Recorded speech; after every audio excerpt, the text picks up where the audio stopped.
Sai Chaitanya paramedical college लेकर आया है पैरामेडिकल काउंसिल और सरकारी नौकरियों के लिए उपयोगी पाठ्यक्रम। EMLT, radiology technician, health sanitary inspector में एडमिशन जारी है। हमारा पता याद रखें, Sai Chaitanya paramedical college, Ruby City Scan के ऊपर, मोची कॉर्नर।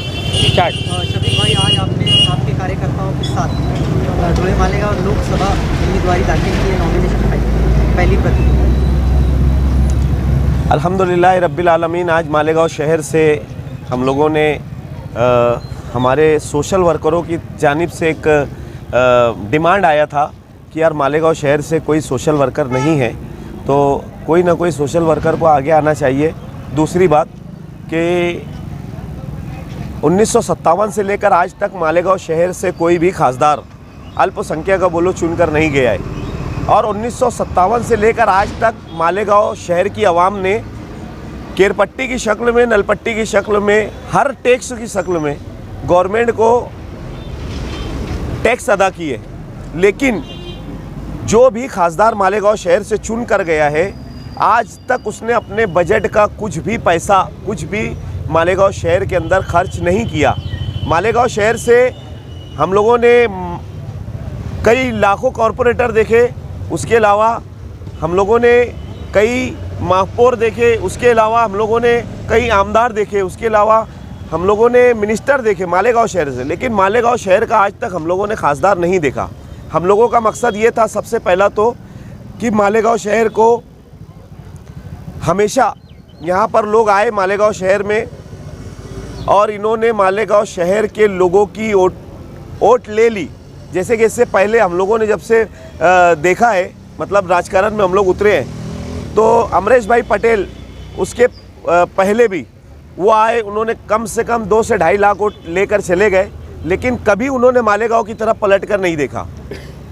मैं हारने वालों की बात कर रहा हूँ। उसके बाद कुणाल बाबा आए, उन्होंने भी मालेगांव शहर के कई लाखों लोगों की वोट ली, और दोबारा उन्होंने मालेगांव शहर की आवाम की तरफ पलट कर नहीं देखा। हम लोगों ने ऐसा इरादा किया, मालेगांव शहर के सोशल वर्करों ने, कि अब हमारे शहर की वोट हमको ही हासिल करना है।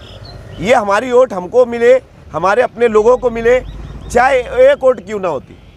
हम लोग आप लोगों के बीच में रहने वाले लोग हैं, 24 घंटा हम लोग आप लोगों की खिदमत में लगे रहते हैं, और इंशाअल्लाह आप लोग हमको वोट दे कर देखो और हम लोगों को आजमाओ।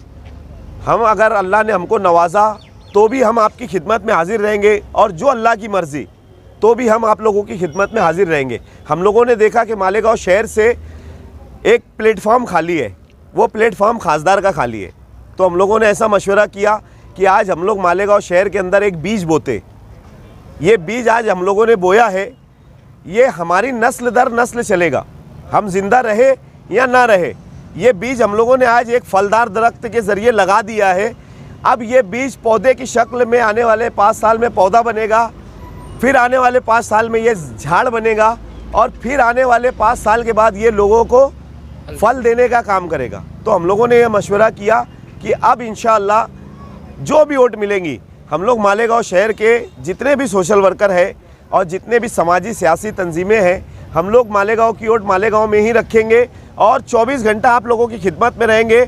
और दूसरी बात कि हम लोग जो भी खासदार यहाँ से चुन के जाएगा, हम क्यों ना होते, जो भी खासदार यहाँ से चुन के जाएगा, अल्हम्दुलिल्लाह उसके साथ लग के, मतलब कोई भी खासदार यहाँ से चुन कर जाए, उन्होंने मालेगांव शहर में जैसे बजट देने का अगर काम नहीं किया, तो हम लोग उनको जगाने का काम करेंगे, और मालेगांव शहर में बजट लाकर मालेगांव शहर का विकास का काम करने का काम इंशाअल्लाह हम लोग करेंगे। ये मकसद के तहत हम लोग मालेगांव शहर से हम लोगों ने हमारा नॉमिनेशन दाखिल किया है। भाई, आप सोशल वर्कर हैं, पॉलिटिक्स भी जानते हैं, शहर को भी जानते हैं। अभी फ़िलहाल देश के हालात से भी आप वाकिफ़ हैं। देश में जितने भी अपोजिशन के बड़े लीडर हैं, कहीं ना कहीं ये बात कर रहे हैं कि संविधान खतरे में, संविधान में छेड़छाड़ हो।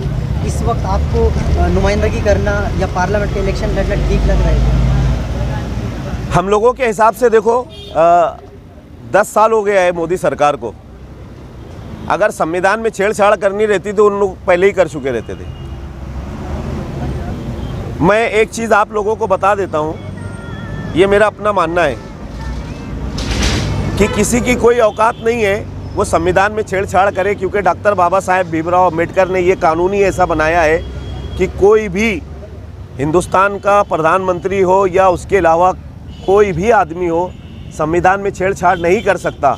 और ये सिर्फ जागरूकता का जो काम हो रहा है ना संविधान के ताल्लुक से, ये मालेगांव में ही हो रहा है। मालेगांव से अदर हट कर देख लो, वहाँ पर नहीं हो रहा है। हम लोगों ने जो मकसद के तहत फॉर्म भरा था, तो ये मकसद लिया था कि अभी आप लोग एक बात देख लो कि बीजेपी वाले बोलते हैं कि हमको मुसलमानों की वोट की ज़रूरत नहीं, वो मुसलमानों के पास आना भी नहीं चाहते और मुसलमान उनको वोट देना भी नहीं चाहते। लेकिन कहीं ना कहीं कांग्रेस के लोग भी हमारे साथ सौतेला सुलूक कर रहे हैं। पूरे देश के अंदर आप देख लो कि एक माहौल बना है। जो पार्लियामेंट का इलेक्शन शुरू है, पूरे देश में पार्लियामेंट एक हमारे त्यौहार के तौर पर मनाया जाता है। पार्लियामेंट का इलेक्शन पूरे देश के अंदर देख लो, रौनक है इलेक्शन की। लेकिन मालेगांव शहर में आप लोग खुद बखूबी जानते हैं कि मालेगांव शहर में हमारे अपने लोगों को कोई पूछने के लिए तैयार नहीं है। वोटों का डिवाइडेशन अगर होगा, 5 से ज़्यादा उम्मीदवार अभी आज, तो क्या एक मालेगांव की सीट से मामला हल हो जाएगा? नहीं तो फिर अगर आपके 5-5 हज़ार वोट भी अगर पकड़ लेते तो उसी वोट से कांग्रेस का उम्मीदवार अगर गिर जाता तो आप पे ठप्पा तो लग जाएगा कि आपकी वजह से गिरा है। तो आप क्या करें? मैं ये चीज़ आप लोगों को बताना चाह रहा कि एक मालेगांव शहर की, अभी मेरी एक बात, आपने बहुत अच्छा सवाल किया मुझसे। इससे पहले आप लोग 10 साल का रिजल्ट उठाकर देख लो, ज़्यादा नहीं 10 साल का देख लो, कितनी वोटों से अमरेश भाई पटेल हारे थे। उसके बाद कितनी वोटों से कुणाल बाबा हारे थे? क्या 5000 वोटों से हारे थे? इन्होंने हमारी वोट लेकर गए। कभी आप लोगों ने जाकर उनसे सवाल किया कि आप लोगों ने हमारे मालेगांव शहर की वोट लेकर गए है? हमारे शहर में कई सदियों से ब्रिज अभी तक मतलब मुकम्मल नहीं हुआ है। मैं तो समझता हूँ कि ताजमहल के पत्थरों को इतने दिन धूप नहीं बताई गई होंगी, इतने दिन उनको बारिश नहीं बताई गई होगी, इतने दिन उनको सर्दी नहीं बताई गई होगी। आपको ये उम्मीद है कि आपको जीतने जैसी वोट मालेगांव लिया और दूसरे शहरों से मिल जाएंगे? मेरा सवाल फिर आपने जो आप लोगों को मैंने जवाब दिया, आप लोगों ने उस पर ध्यान नहीं दिया कि आज हम लोगों ने बीज बोया है। आज हमने बीज बोने का काम किया है।